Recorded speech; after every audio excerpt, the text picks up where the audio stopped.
Bonjour et bienvenue dans Scénographie des possibles.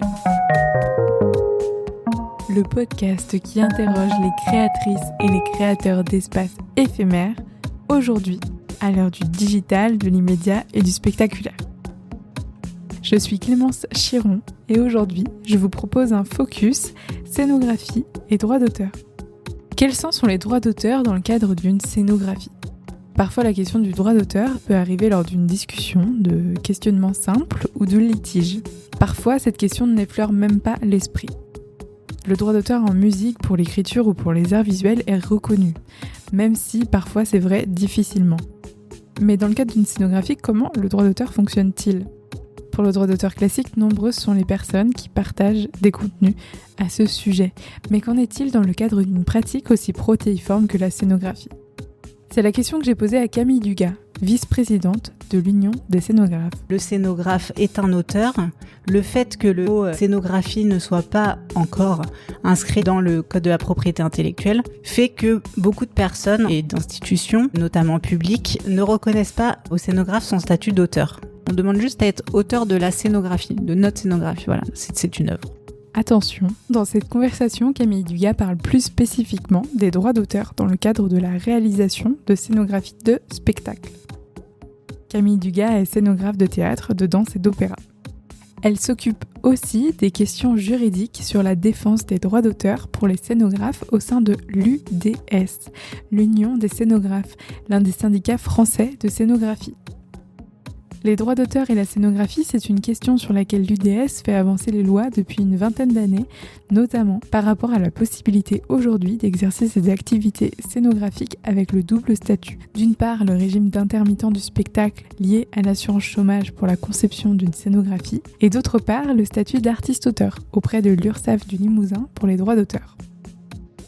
Avec Camille Dugas, on a parlé de la place du scénographe en tant qu'auteur, de la mise en application concrète des droits d'auteur et de l'importance du dialogue et de la mise au point à ce sujet avec ses partenaires dès le départ d'un projet. Je vous laisse découvrir cette conversation. C'est parti et bonne écoute. Bonjour Camille. Bonjour Clémence. Merci de me recevoir chez vous aujourd'hui pour parler de droits d'auteur et plus spécifiquement de droits d'auteur autour des scénographes. Est-ce que vous pouvez d'abord commencer par nous expliquer ce qu'est le droit d'auteur en général ? En général, le droit d'auteur, c'est une question compliquée. En fait, l'idée, c'est que quand quelqu'un utilise l'œuvre d'un auteur, quel qu'il soit, il doit le rémunérer pour ça. Le scénographe est un auteur, comme les autres. Et donc, quand on utilise la scénographie d'un scénographe, on doit lui verser des droits d'auteur. Ok. Et donc, le travail du scénographe est divisé en 2 rémunérations. Est-ce que vous pouvez expliquer ces 2 types de rémunération, comment ça fonctionne ? Oui, en fait, le scénographe a un double statut. Il est à la fois salarié pour l'exécution matérielle de sa scénographie. Par exemple, tout le travail qu'il va faire en suivi de chantier aux ateliers, quand il est en répétition pour un spectacle. Voilà, là, il doit être salarié. Sous le régime du chômage de l'intermittence. Voilà, il est salarié intermittent parce que notre profession ne peut pas être exercée non-stop. Donc il y a forcément des moments où on travaille pas et donc on est sous le régime de l'intermittence. Donc ça c'est la partie salaire, salarié. Okay. Donc nous sommes salariés intermittents. Et la deuxième partie donc de la rémunération, c'est sous forme de droit d'auteur. Cela permet de couvrir en fait la création intellectuelle de l'auteur d'une scénographie et d'utiliser sa création pour des représentations, 1, 2, 3, ça dépend en fait de ce que le scénographe a signé avec le diffuseur. Ok. Et est-ce qu'on peut remonter un petit peu dans l'historique des droits d'auteur au niveau de l'UDS ? Il y a une charte qui a été mise en place par l'Union des scénographes en 2021, je crois, qui a été écrite pour les premières parties. 2001, pardon. 2004 ? C'était en 2004, ouais. Ah, j'ai une date du 11 mai 2001. Alors peut-être qu'elle a été revue en 2004. Moi, j'étais pas encore à l'UDS à ce moment-là. Oui, mais moi, celle que j'ai, elle date du 26 mai 2004. Okay. Celle que j'ai en tête. Ouais. Oui, en effet. Donc ça a été un des premiers une des premières réalisations de l'Union des scénographes, c'est cette charte sur les scénographes de spectacle qui a été signée en fait par le syndicat des directeurs de théâtre privés et le syndicat national des auteurs et des compositeurs, le SNAC, et l'Union des scénographes. Et en fait, cette charte, elle permet de cadrer en fait la rémunération d'un scénographe et de proposer en fait par exemple des pourcentages pour la rémunération des droits d'auteur. Voilà, elle explique la qualité d'auteur du scénographe, le respect de l'œuvre. Enfin voilà, c'est un document très important parce qu'elle fait référence et la plupart des scénographes peuvent s'y appuyer pour négocier leur contrat. Et donc concrètement, dans la pratique, comment vous l'utilisez ? C'est un document qui est devenu officiel, vu qu'il a été reconnu, en tout cas, dans le domaine du théâtre privé. Et donc, un scénographe, par exemple, qui va signer un contrat avec un théâtre privé peut dire, bah oui, mais regardez, la charte, elle préconise, par exemple, 1% de rémunération de droits d'auteur. Donc, voilà, c'est pas 0,3%, c'est 1% qui se fait habituellement. Voilà, ça permet en fait au scénographe d'avoir un document de base sur lequel s'appuyer et voilà, qui peut aider le scénographe dans sa négociation. Pardon. Ok. Par rapport à ce qui est écrit dans le préambule, j'avais envie de lire juste une partie où, donc, comme vous le dites tout à l'heure, c'est écrit « Le scénographe est un artiste, collaborateur direct du metteur en scène, il est responsable de la conception originale et de la création du dispositif scénique, des décors et ou des costumes, incluant tout élément spatial, plastique et visuel, mobilier, accessoires, masques, images, nécessaire à la représentation scénique d'une œuvre dramatique, lyrique, chorégraphique. Il exprime ses conceptions à l'aide de dessins, de maquettes planes ou en volume et tout autre mode d'expression, quel qu'en soit le support. À ce titre, il a la qualité d'auteur conformément à la loi du 11 mars 1957 sur la propriété intellectuelle et artistique. » On peut être artiste-auteur aujourd'hui en étant scénographe. Ça date d'il y a quelques années. Pourquoi est-ce que l'Union des scénographes s'est battue pour ça ? Enfin, qu'est-ce que ça permet justement par rapport aux droits d'auteur ? En fait, le statut du scénographe en tant qu'auteur, il est compliqué parce que dans la loi du Code de la propriété intellectuelle, il est écrit que sont notamment des œuvres de l'esprit et il y a toute une liste pour dire qu'est-ce que sont les œuvres de l'esprit au sens du Code de la propriété intellectuelle. Alors par exemple, on retrouve les œuvres de dessin, de peinture, d'architecture, de sculpture, de gravure, voilà. Et la scénographie n'est pas citée en tant que telle dans cet article de loi. Donc c'est pour ça qu'en fait, même si tout le monde est d'accord pour dire que le scénographe est un auteur, le fait que le mot scénographie ne soit pas encore inscrite dans le Code de la propriété intellectuelle fait que beaucoup de personnes en fait et d'institutions, notamment publiques, ne reconnaissent pas au scénographe son statut d'auteur. Donc ça, c'est un problème sur lequel, à l'UDS, on travaille beaucoup. Donc en fait, en 2017, il y a eu une première... il y a eu encore une étape de franchie parce que la Maison des artistes, qui est en fait une sécurité sociale des auteurs, a enfin accepté d'ouvrir ses portes entre guillemets aux scénographes et de dire là oui, les scénographes sont bien des auteurs et donc ils peuvent toucher des droits d'auteur et nous on peut reconnaître ces droits-là. Auparavant en fait ce qui se passait c'est que les scénographes touchaient quand même des droits d'auteur, pas tous malheureusement mais certains. La Maison des artistes recevait leurs cotisations mais leur expliquait qu'ils n'étaient pas des auteurs. Donc c'était assez problématique et puis perçu de manière injuste par les scénographes qui cotisaient et qui comprenaient pas pourquoi on leur octroyait pas leur statut d'auteur. Donc ça a été un premier pas qui a été signé définitivement, je crois, en 2018 en janvier, il me semble. Donc ça a été une grande victoire. Et depuis, depuis donc maintenant 3 ans, on travaille sur des projets d'amendement.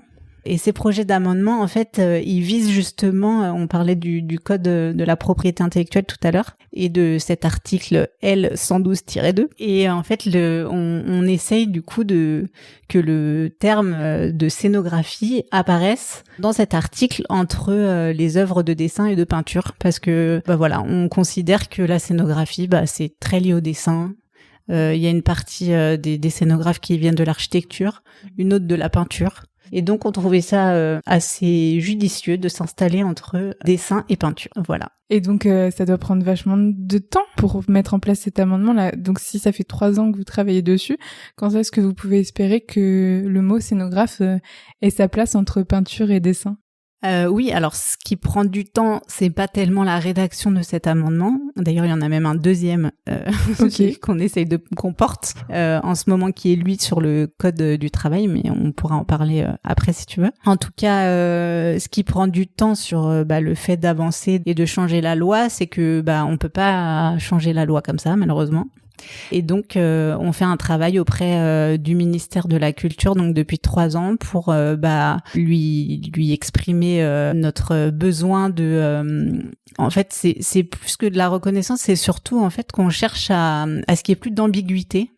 Parce que en fait, ça porte préjudice à la fois aux scénographes à qui on reconnaît pas leurs droits d'auteur, qui parfois se voient octroyer leurs droits d'auteur. Il y a certains autres créateurs peu scrupuleux qui vont récupérer les droits d'auteur des scénographes à leur compte. Voilà. Et en fait, l'idée donc c'est de lever ces ambiguïtés qui sont donc à la fois préjudiciables pour les auteurs, mais aussi pour les structures, parce que en fait, il y a certaines structures qui ont payé des droits d'auteur à des scénographes et qui ont été redressés par l'URSSAF, qui leur a dit que ça c'était avant qu'on soit accepté à la Maison des Artistes, qui leur a dit non, vous n'avez pas le droit de payer des droits d'auteur aux scénographes, donc on va les transformer en salaire. Donc voilà, c'est pour ça qu'on essaye de faire cet amendement, c'est pour vraiment lever les ambiguïtés sur le statut auteur du scénographe. Donc voilà, donc la Maison des Artistes maintenant accepte le statut des scénographes. Alors comment est-ce qu'il existe des organismes de gestion collective de droits d'auteur comme la SACEM ou la SACD qui gèrent ces droits-là? La SACEM, c'est pour la musique, la SACD, c'est pour les auteurs d'œuvres dramatiques ou les metteurs en scène. Oui. Alors nous, on n'est pas reconnus à la SACD parce que en fait, on n'a pas voulu demander à être auteur du spectacle. Parce qu'il y a déjà beaucoup de monde qui se partage ce petit camembert. Et nous, on se sent, on demande juste à être auteur de la scénographie, de notre scénographie, voilà, de notre. Ce qui est le cas, en fait. Bah oui, en fait, ça paraît logique, mais ça ne l'est pas pour tout le monde. En tout cas, la Maison des Artistes permet à l'auteur de cotiser sur ses droits d'auteur et donc d'être dans la légalité de ses déclarations et le paiement de ses cotisations. Mais du coup, c'est la Maison des Artistes qui est maintenant... c'est l'URSSAF, en fait. L'URSSAF des artistes-auteurs. Aujourd'hui, ça s'appelle comme ça depuis 2019, oui, là, depuis je crois. quelques années, enfin, ouais, quelques mois, années, ouais. Donc c'est vraiment... Donc, c'est l'URSSAF concrètement, comment on fait? Vous faites une facture ou une note de droit d'auteur ou c'est directement le diffuseur c'est le 1,1% diffuseur ou pas du tout? Non, en fait, généralement, déjà au préalable, on fait un contrat de cession de droit d'auteur qui est, dans le meilleur des cas, et qui devrait être comme ça tout le temps, mais malheureusement ce n'est pas le cas tout le temps, doit être négocié dès le début, avec en même temps que le contrat de travail, mais qui est un document à part, qui concerne que les droits d'auteur. Et une fois que la prestation a été établie, voilà, l'auteur fait comme une sorte de facture qui s'appelle une note de droit d'auteur. C'est la même chose finalement, une facture et une note de droit d'auteur, sauf que c'est pas le même nom. Oui, une facture, oui, sauf que une note de droit d'auteur, c'est vraiment pour récupérer des droits d'auteur. Une facture, c'est plus pour une prestation qui n'est pas forcément liée à des droits d'auteur, qui peut être n'importe qui peut faire une facture quand on achète un produit dans un magasin, on a une facture. Donc là, ça s'appelle une note de droit d'auteur. Donc c'est l'auteur qui donne ça à son diffuseur. Et après, bon, c'est un peu technique, mais il y a 2 façons de faire. En fait, quand on est jeune auteur ou quand on a un certain seuil de droit d'auteur particulier, on peut être en précompte. Donc ça veut dire qu'en fait, le diffuseur va payer lui-même une partie des cotisations directement à la Maison des Artistes. Voilà, ça c'est le précompte. Du coup, ça veut dire que l'auteur est précompté et qu'après, il n'aura pas à payer lui-même ses cotisations. Enfin, ou en tout cas, pas celles qui ont déjà été payées. Et il y a une deuxième façon, c'est une note de droit d'auteur traditionnelle. Et après, c'est l'auteur qui va lui-même payer ses cotisations auprès de la Maison des Artistes, de l'URSSAF. Voilà. Ok, ouais, donc les cotisations, c'est la CSG... tout ça, toutes vieillesse, maladie, ouais. CRDC. Toutes les cotisations patronales et les cotisations salariales. Ça, exactement. Ok. Et donc, est-ce qu'on peut reparler du contrat de cession, de la note de droit d'auteur ? Ouais. Alors, le contrat de cession, en fait, il est très important parce que c'est lui qui va cadrer dans quelles circonstances, pour combien de temps, dans quel pays, avec à quel endroit. Enfin voilà, ça permet en fait de dire de quelle manière on cède nos droits et de rentrer dans les détails. Par exemple, je sais pas si le spectacle est capté et que il y a un DVD qui va sortir, on va demander un certain montant. Si ça passe à la télévision, un autre. S'il part en tournée. En fait, généralement, on renégocie un nouveau contrat de cession de droit, sauf s'il a été préalablement écrit que ça pouvait partir en tournée pendant un temps donné, à tel endroit. Enfin voilà. L'important, c'est vraiment de toujours qu'il y ait écrit au minimum pour combien de temps on cède les droits, à qui, dans quel territoire, pour quel spectacle. Enfin voilà. Faut en fait en dire le maximum pour que tout ce qui sort après de ce champ-là aboutisse en fait à un nouveau contrat de cession de droit. Ok. Et si demain j'ai une compagnie ou des architectes ou un collectif d'architectes qui vient me demander une scénographie, ils ont très peu de budget ou ils savent pas ce qu'ils vont faire ni où ça va être, comment on fait pour rédiger ce contrat de cession ? Alors, il y a des modèles, Arsena notamment fait des formations là-dessus, sur les contrats de cession de droit. Après, je pense qu'on peut trouver des modèles sur Internet. Encore une fois, l'important, c'est surtout qu'il y ait marqué la période, la durée, le nom du spectacle, le lieu, quel producteur, quel diffuseur, enfin voilà, marquer le maximum de choses pour combien de représentations, enfin, voilà. Et si ça, on le sait pas du tout, enfin, ça intervient à quel moment Ça, c'est dès le début. Dès le début, parce que si la personne est en pleine création, qu'elle sait pas si elle va avoir des résidences d'accepter ou si telle subvention va être validée, ou il y a plein de flou, du coup. Enfin, je sais pas, qu'est-ce qui est possible? En fait, généralement, on anticipe dans ce contrat de cession de droit, c'est-à-dire que on dit si on part en tournée, machin, il se passera ça. S'il y a un DVD, il se passera ça. Si ça passe à la télévision, il se passera ça. Voilà, ça veut pas dire que il va se passer tout ça. Mm-hmm. Ça veut juste dire que s'il se passe tout ça, on sait, tout le monde sait combien on devra donner de droits aux auteurs d'un spectacle. Okay. Parce que ça concerne pas que le scénographe, ça concerne tous les auteurs d'un spectacle. Ouais, mais là, elle est spécifiquement pour le scénographe dans ce cas-là. Oui. Chaque scénographe doit avoir son propre contrat de cession de droit, comme il a son propre contrat contrat de travail. Est-ce qu'on peut être artiste-auteur sans être intermittent et faire de la scénographie quand même? Alors, le contrat de travail intermittent, il est important surtout quand on doit être présent à un lieu donné et dans un temps donné. C'est-à-dire que, par exemple, si un opéra, un théâtre demande que le scénographe il soit présent dans les locaux pendant 1 mois, 2 mois, enfin voilà, X temps, en fait, c'est important d'avoir un contrat de travail parce que, je sais pas s'il y a un accident du travail, ce genre de choses, on n'est pas couvert. Donc, nous, à l'UDS, on défend ce double statut. Parce que pour nous, l'un ne va pas sans l'autre, en fait. Et à la Maison des Artistes, d'ailleurs, quand on a négocié l'entrée du scénographe, on a bien insisté sur cette particularité.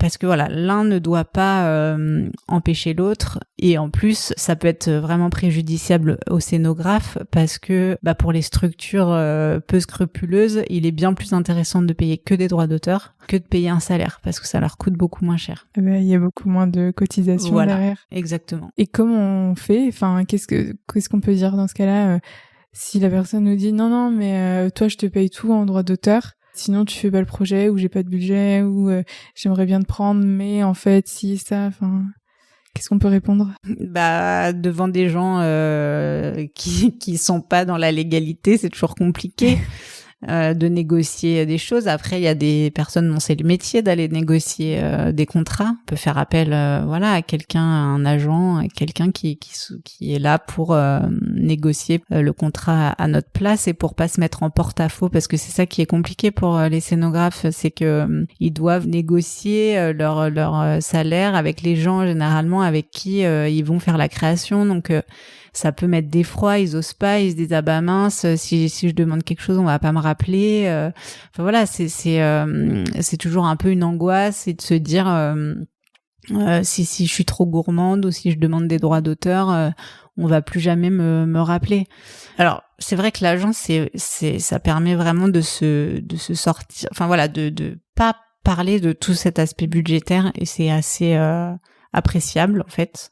Maintenant, parler des droits d'auteur, moi j'ai déjà plusieurs fois travaillé pour des toutes petites structures avec vraiment zéro budget. Et voilà, j'ai décidé moi-même de leur faire grâce des droits d'auteur. Et donc, j'ai juste fait un contrat de cession de droit à titre gracieux en disant voilà, dans ces cas-là, donc c'est pareil, il faut que ce soit aussi bien cadré, mais voilà, je vous offre entre guillemets les droits d'auteur. Mais au moins, c'est clair pour tout le monde. On en a parlé et tout le monde est content, mais au moins c'est dit, c'est clair et on s'est pas juste tu pour juste se dire là on va pas me rappeler si je l'ouvre quoi.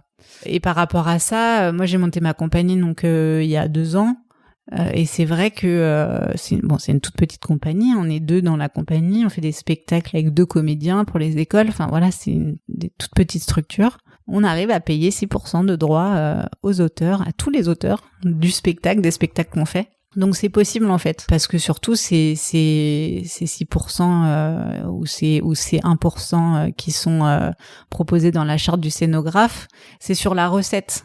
Okay. Donc en fait, s'il y a pas de recette, il y a pas de droit d'auteur. Donc ça c'est une des formes de droit d'auteur, mais il y a plusieurs formes. Ouais. Est-ce que vous pouvez les expliquer du coup ces différentes formes ? Alors en fait, il y a 3 formes principales de droit d'auteur. Il y a des droits d'auteur forfaitaires, des droits d'auteur plus sur une commande, c'est-à-dire voilà, pour faire la commande d'une scénographie, et on vous verse un forfait de tant d'euros pour cette création-là. Okay.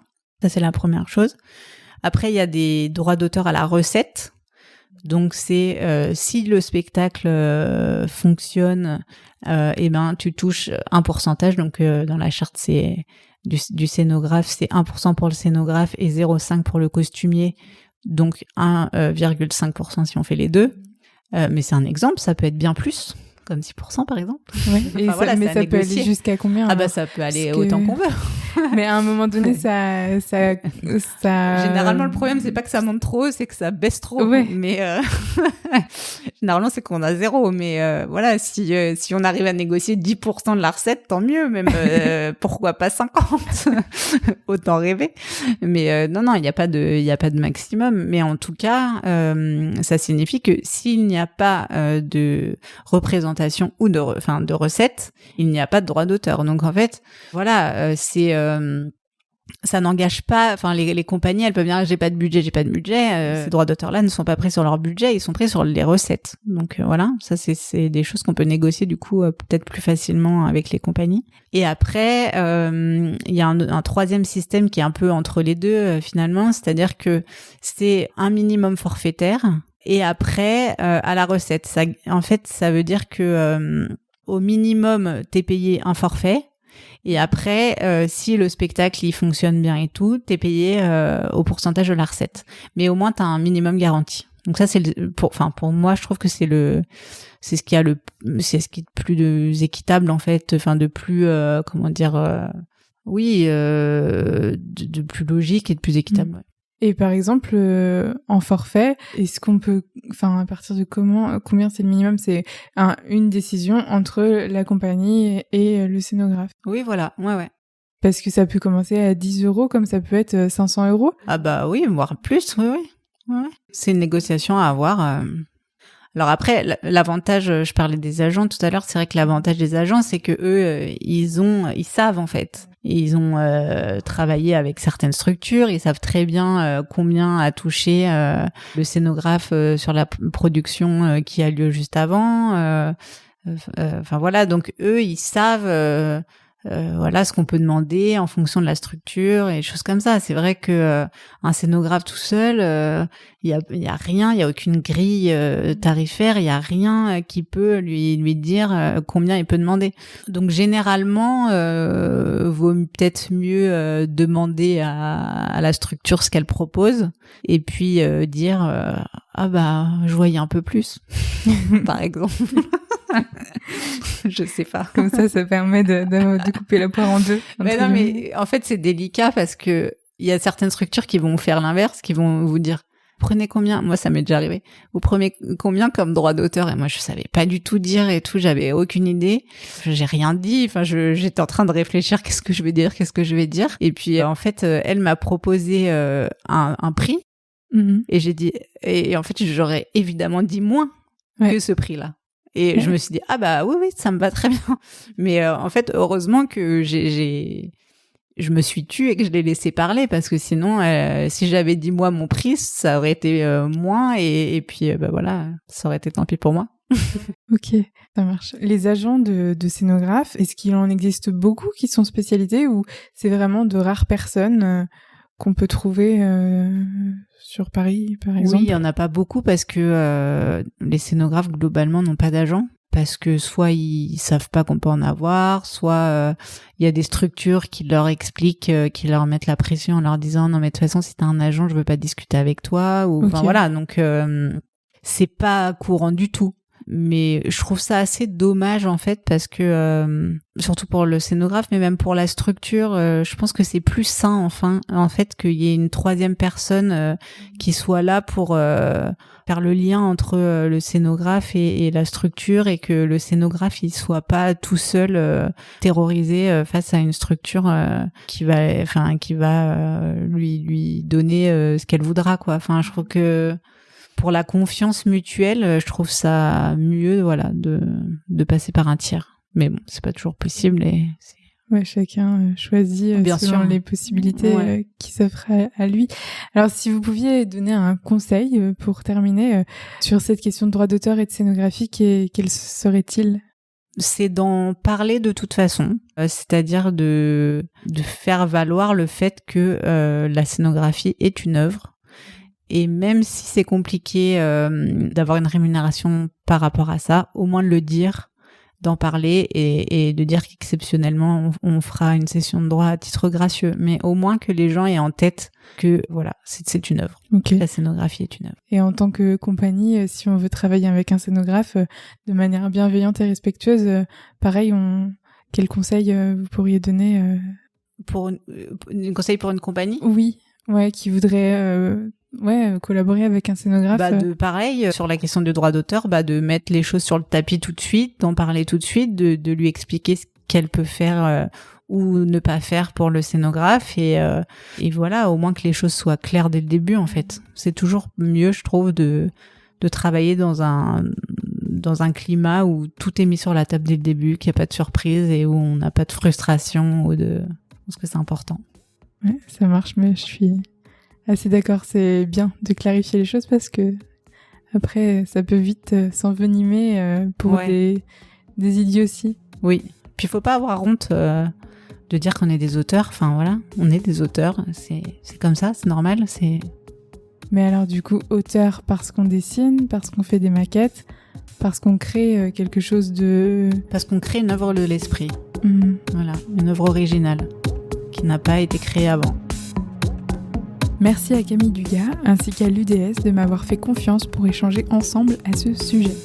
Comme d'habitude, vous trouverez en détail de l'épisode tous les liens que nous avons évoqués ensemble, et notamment la charte contractuelle des scénographes de spectacle, écrite par l'Union des scénographes qui vaut réellement le coup d'œil. Sachez aussi qu'il existe des structures spécialisées dans le droit d'auteur, comme par exemple le Barreau des Arts, qui propose des conseils juridiques à ce sujet. D'autres structures existent aussi, vous pouvez les partager si vous le souhaitez en commentaire de l'épisode sur les réseaux sociaux du podcast Scénographie des possibles sur Facebook, Instagram ou sur mon profil via LinkedIn pour que ça puisse être utile à toutes et à tous. Merci d'avance pour cela et encore merci pour votre écoute et pour votre fidélité. On se retrouve bientôt pour la suite avec un nouvel épisode. Parlez-en autour de vous, abonnez-vous et faites-moi vos retours. Vous pouvez aussi laisser des étoiles sur Apple Podcast, ça aide à être référencé. La musique est de Anna Lampsfuss. En attendant, je vous souhaite de continuer d'explorer vos possibles. Merci pour votre écoute et à bientôt.